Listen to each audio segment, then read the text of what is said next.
देखो इसमें क्या हो रहा है, तुमको ओपनिंग स्टॉक ऑफ स्टेशनरी दिया है, क्लोजिंग स्टॉक ऑफ स्टेशनरी दिया है। सेट 2 का क्वेश्चन नंबर 3 1 का डी देखो। फिर क्रेडिटर का ओपनिंग क्लोजिंग दिया है, पेमेंट फॉर क्रेडिटर दिया है, लेकिन हमको बोला है स्टेशनरी कंज्यूम निकालना है। स्टेशनरी कंज्यूम का फॉर्मूला होता है opening stock at purchase less closing stock, ठीक है।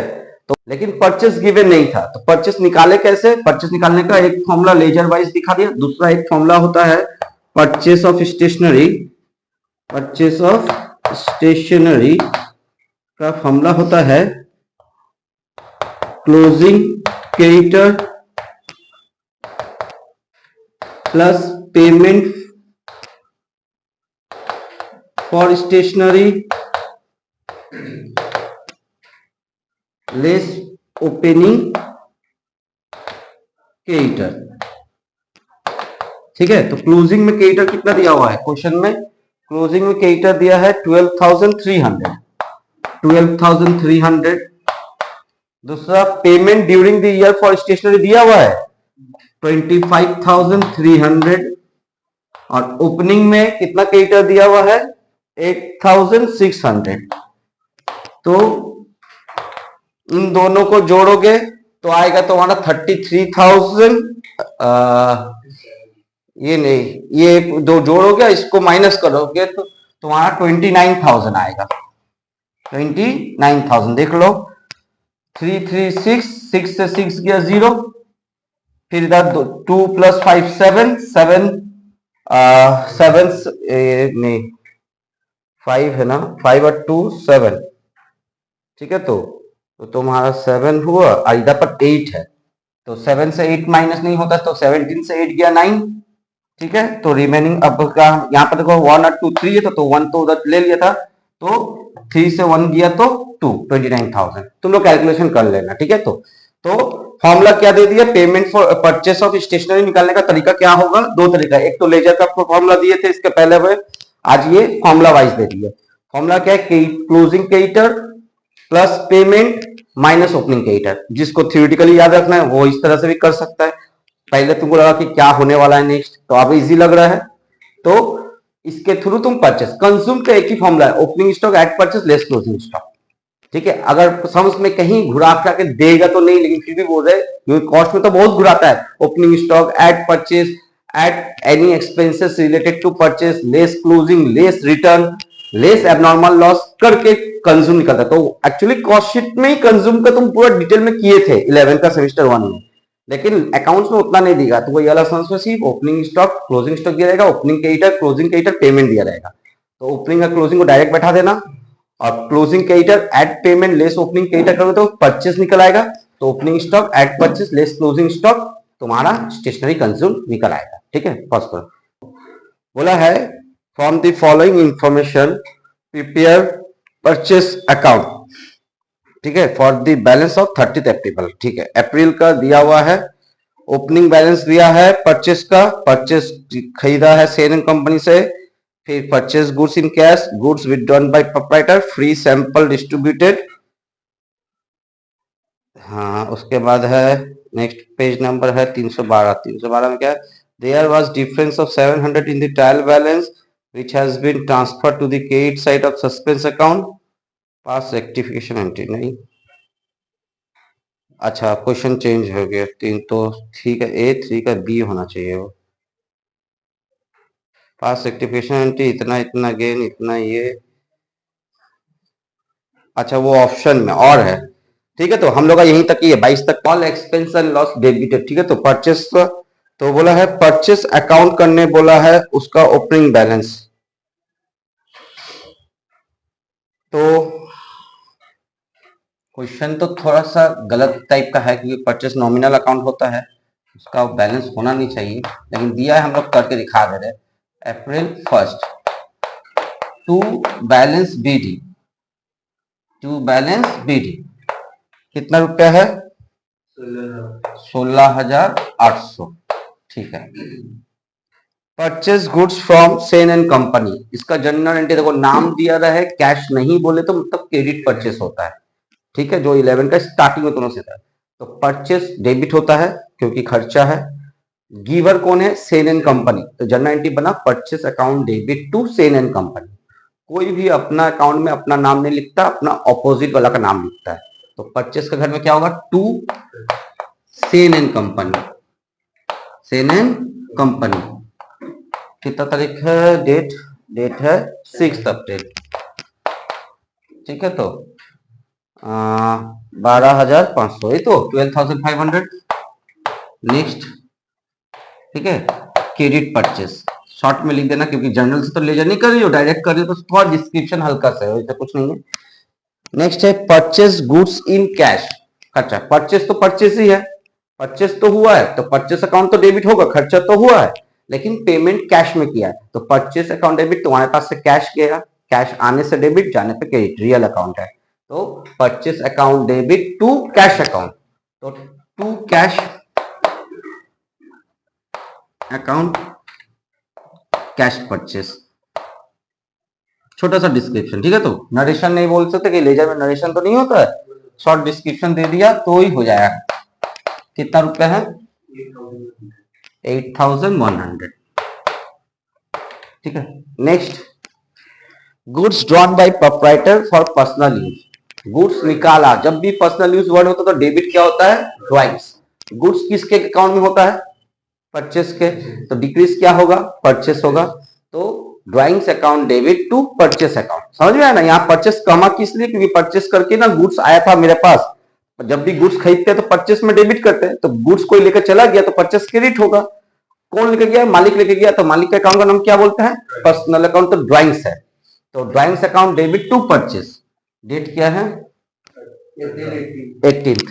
तो इधर पर पहली बार है तो लिख देंगे 24 April 18th by drawings 2,900 taken by proprietor for personal use, personal use. Next, goods distributed as free sample.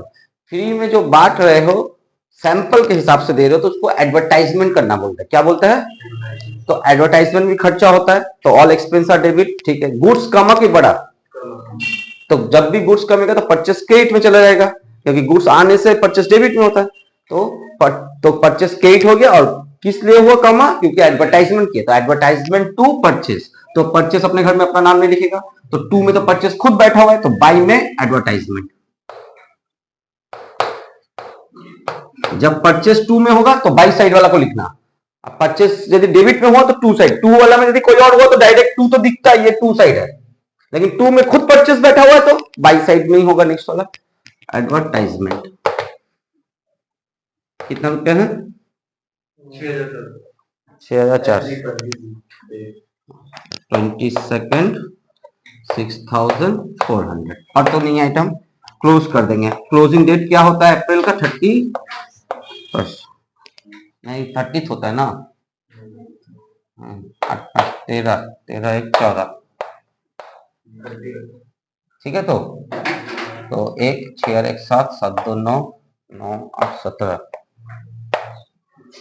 1 2 और 1 400। ठीक, तो लास्ट डेट को 30 अप्रैल 24 by balance CD. Balance CD. अब क्या करेंगे? जिस साइड ज्यादा था उसको तो टोटल कर दिए, अब इसको माइनस करेंगे। इसका कितना हो रहा है? यहाँ तो 37,400 है, माइनस करेंगे इसका टोटल। 9 8 4 कितना होता है? 13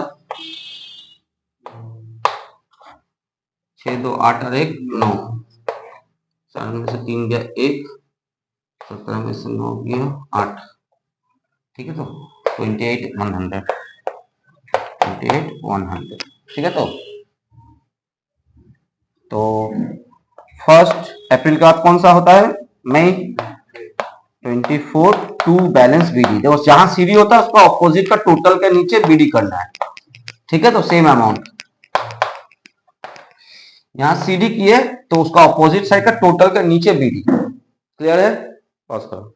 there was a difference of 700 in the trial balance करते वक्त 700 रुपया का डिफरेंस दिखाई दिया, उसको उन लोग credit of the suspense account, suspense का क्रेडिट में लिख दिया। ठीक है, क्या क्या तुमको रेक्टिफिकेशन करके उसको ठीक कर देना। क्या गलती हुआ है? नंबर 1 बोला है एन अमाउंट 375 रिसीव फ्रॉम गेन, ज्ञान, ठीक है, तो but it was recorded to his account 735। अच्छा, कैश रिसीव किया तो कैश अकाउंट डेबिट, या भी हम वर्किंग लिखा रहे हैं, ठीक है, तो cash account debit, cash receive किया था तो जियान, जियान है कि गेन है? GAIN है ना, GIAN है, अच्छा GIAN है, ठीक है, तो इससे हम रिसीव किए कितना? 375, यही था। गलती क्या किया उन लोग? कैश में के बारे में तो कुछ नहीं बोला, मतलब कैश में ठीक किया, 375 डेबिट किया, रिकॉर्डेड टू हिज अकाउंट, यहां इंसान कौन है? जियान है, उसको क्या कहते हैं 735 कर दिया, यानी गलती यहां पर हो रहा है। ठीक, तो ये राइट है, ये रॉन्ग है। कैश अपनी जगह सही है, कैश को छुआ छूत नहीं करना। जियान को होना चाहिए था कैश आया, देखो कैश रिसीव करने का पहले सही एंट्री जानना बहुत जरूरी है रेक्टिफिकेशन करने के लिए। किसी का गलत पकड़ने के लिए पहले तो तुमको सही जानना होगा कि चीज सही क्या है। तुम लोग सही नहीं जानते हो तो किसी गलती कैसे पकड़ोगे? तो कैश अकाउंट डेबिट टू जियान हो रहा है राइट एंट्री, तो जियान को हमको क्रेडिट करना चाहिए था 375, जियान को हम क्रेडिट कर दिए 735, ज्यादा में कर दी कम में कर दी, तो इसको बोलते हैं ओवरकास्ट। क्या? ओवरकास्ट कर दिए। अगर ओवरकास्ट कर दिए हो तो ओवरकास्ट का नियम क्या? Opposite side. अंडरकास्ट में सेम साइड ठीक करने के लिए, ओवरकास्ट हुआ तो अपोजिट साइड। तो जियान कहां पर है? कौन सा साइड में? डेबिट में है कि क्रेडिट में है? तो उसका अपोजिट क्या होता है? तो डेबिट में लिख देना जियान अकाउंट डेबिट। ठीक है, कितना रुपए का डिफरेंस है? जब भी ओवरकास्ट है डिफरेंस इस तरह से निकाल लेना, 735 माइनस 375 करो, 735 375 जीरो, हाँ 13 में से 3 के 6 ना, ठीक है, तो अगर 6 से 3 के 360 का, तो कैश तो अपनी जगह सही है, तो 2 में क्या लिखोगे? सस्पेंस। ओवरकास्ट अंडरकास्ट अगर सिंगल इम्पैक्ट है, जियान में ना सिंगल गलती था, कैश में कुछ नहीं बोला था, हिज अकाउंट में गलती है, कैश के अकाउंट में नहीं है। ठीक है, क्वेश्चन मार्क देना, डेट गिवन नहीं है तो बीइंग कैश, क्वेश्चन लिखना है cash received from Gyan credited, comma देके क्रेडिटेड टू, अच्छा जियान रुपीज 375 क्रेडिटेड टू, क्योंकि यहाँ रुपीज का वैल्यू मैंने मेन गलती तो रुपीज का, तो रुपीज दिखाना होगा, credited to his account as 735 comma now rectify. समझ में आया किस तरह से करना है? ठीक है, इसका तुम लोग एक एक करके पिक लेते रहना। An amount of 465 now posted to the debit side of commission received instead of 365। बोला है एक अमाउंट है 465 posted on the debit of to the commission account instead of 365। अच्छा, 365 की जगह 465, 365 की जगह इंस्टेड ऑफ मैंने होता बदले में, किसके बदले में? 365 के बदले में 465 कर दिया है, तो कमीशन क्या होता है? कमीशन डेबिट, कमीशन का बोला डेबिट अलाउड है, वो जो बोला वही, कमीशन का डेबिट में 465 कर दिया, कितना के बदले में? 365 के बदले में, यानी 100 रुपया गलती। ठीक, तो कमीशन 300 से 400 कर दिया, तो ओवरकास्ट हो गया। ओवरकास्ट में सेम साइड के ऑपोजिट साइड, अपोजिट, कमीशन को लोग डेबिट किया तो ऑपोजिट करेंगे, तो क्या करेंगे? क्रेडिट करेंगे। टू कमीशन डिफरेंस कितना का था? 100 रुपीज का, और डेबिट में तब कुछ नहीं रहा, तो क्या हो जाएगा? सस्पेंस। Suspense account debit. देखो कमीशन को डेबिट करना चाहिए था 365 से, उसके बदले में 465 से डेबिट किया, यानी डेबिट में 100 रुपया ज्यादा कर दिया, तो उसको क्रेडिट कर देंगे 100 रुपया से, तो ठीक हो जाएगा भैया। ठीक है, नरेशन में पूरा डिटेल्स लिख देना है। Being 465 debited to commission account instead of ₹365 हो गया खत्म।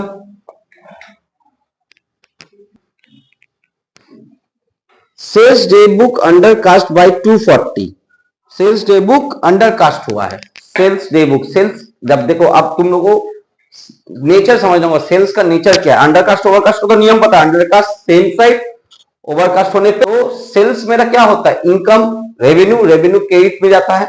उसका अपना नेचुरल साइड सोचो पहले, उसका नेचुरल साइड क्या है, जैसे परचेस का नेचुरल साइड है डेबिट, क्योंकि वो एक्सपेंस होता है। तो सेल्स क्या होता है, इनकम होता है। तो इनकम का जो भी नेचुरल साइड है, गोल्डन रूल्स बोलो या रेवेन्यू के हिसाब से देखो तो वो क्रेडिट होता है, उसका नेचुरल साइड। अंडर कास्ट हुआ है, अंडर कास्ट मतलब सेम की ऑपोजिट, सेम साइड। तो सेल्स क्रेडिट होना चाहिए था, अंडर कास्ट हुआ तो फिर से क्रेडिट करेंगे, होना होता है तो फिर से करेंगे। तो सेल्स को तो क्रेडिट कर, डेबिट पे कुछ बचा तो सस्पेंस अकाउंट,